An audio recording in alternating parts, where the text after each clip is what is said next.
1918.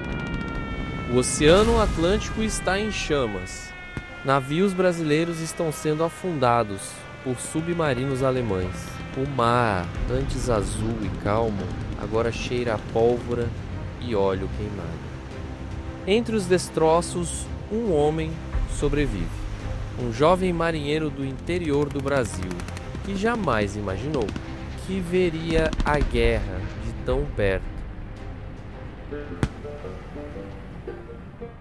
O nome dele era João Nogueira, nascido em Campos dos Goytacazes, interior do Rio de Janeiro, filho de lavradores. Cresceu ouvindo o barulho do vento nas plantações de cana e o sino dos bois puxando carroças. O Brasil de 1918 era outro mundo.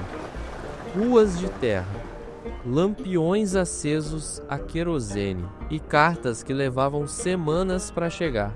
O rádio ainda engatinhava. As notícias vinham pelo boca a boca, trazidas de trem ou de navio. Mas naquele ano, o mundo estava em chamas. A Europa sangrava em uma guerra sem fim, e o Brasil ainda tentava entender o que tudo aquilo significava. João sempre quis ver o mar. Aos 18 anos, deixou o campo e foi trabalhar em um navio mercante brasileiro, o Paraná. Ele transportava café e borracha, o ouro do Brasil. Mas em 5 de abril de 1918, o destino virou de cabeça para baixo. O Paraná foi atingido por um torpedo alemão. O impacto foi devastador. 54 tripulantes, 3 morreram. João sobreviveu, agarrado a um pedaço de madeira, flutuando por horas no mar gelado. Resgatado por um navio inglês, ele viveu, mas nunca mais seria o mesmo. Mas aquele torpedo não destruiu só um navio. Ele acendeu uma chama que mudaria o Brasil para sempre. O ataque ao Paraná foi a gota d'água. Dias depois, o Brasil rompeu relações com a Alemanha e em outubro declarou guerra oficialmente a eles. O país era pobre, sem frota moderna, sem preparo, mas mandou ao Atlântico uma força naval improvisada, a Divisão Naval de Operações de Guerra. Entre os marinheiros escolhidos estava ele, João Nogueira, o sobrevivente do Paraná agora, soldado de verdade. Os navios Bahia, Paraíba, Santa Catarina e Cruzeiro do Sul deixaram o Rio de Janeiro, rumo ao desconhecido.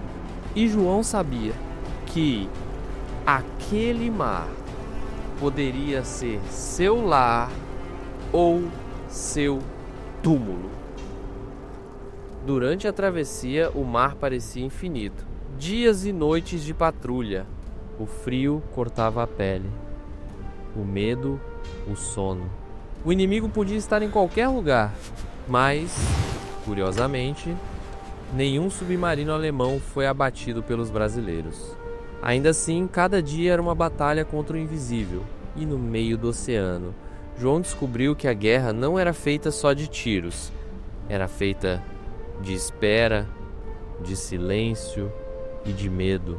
Após meses no mar, a frota brasileira chegou a Lisboa. Era a primeira vez que João pisava na Europa. As ruas estreitas, os bondes, os sinos, tudo parecia um sonho distante do interior do Rio. Mas a guerra ainda rugia ao norte. A França sangrava e os aliados precisavam de todo homem disponível. Em Lisboa, João ajudou a proteger comboios e portos contra submarinos. Até que um dia o capitão o chamou. Nogueira, partimos para Brest. Precisam de homens lá. E ele foi, sem hesitar, sabendo que o mar ainda o chamava. E foi assim que o filho de um lavrador cruzou o coração da Primeira Guerra Mundial. Brest, França, 1918. O céu era cinzento, o ar cheirava a pólvora e ferrugem. João agora fazia parte das escoltas de comboios aliados. Levava suprimentos e soldados pelo Atlântico Norte. À noite apagavam as luzes dos navios, para não serem vistos. O mar era escuro como carvão, e o medo constante. Um torpedo quase acertou o navio. O impacto fez tudo tremer. Homens gritaram, mas o navio resistiu. E João, no convés, olhou para o horizonte coberto de fumaça e pensou: o mar me deu a vida 2 vezes. Dias depois, a notícia chegou pelo rádio. A Alemanha se rendeu. É com grande alívio que anunciamos o fim do conflito. A guerra tinha acabado, mas dentro dele, o barulho das bombas ainda ecoava. Em 1919, João voltou ao Brasil. Sem desfile, sem medalha, sem manchete, o campo estava igual. Mas João, não. Às vezes, acordava de madrugada, assustado com o som dos trovões, que para ele soavam como bombas. Ele voltou a trabalhar na roça, mas o olhar dele ficava preso no horizonte, como se ainda esperasse ver o mar. O tempo passou e o Brasil esqueceu.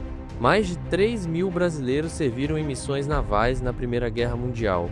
Homens simples, como João, homens que o mar levou e poucos lembram que existiram. Hoje, quando o mar se agita, talvez ainda ecoe o som daqueles navios, do Paraná, da Bahia e dos homens que o mar engoliu, mas que a história não devia ter deixado afundar.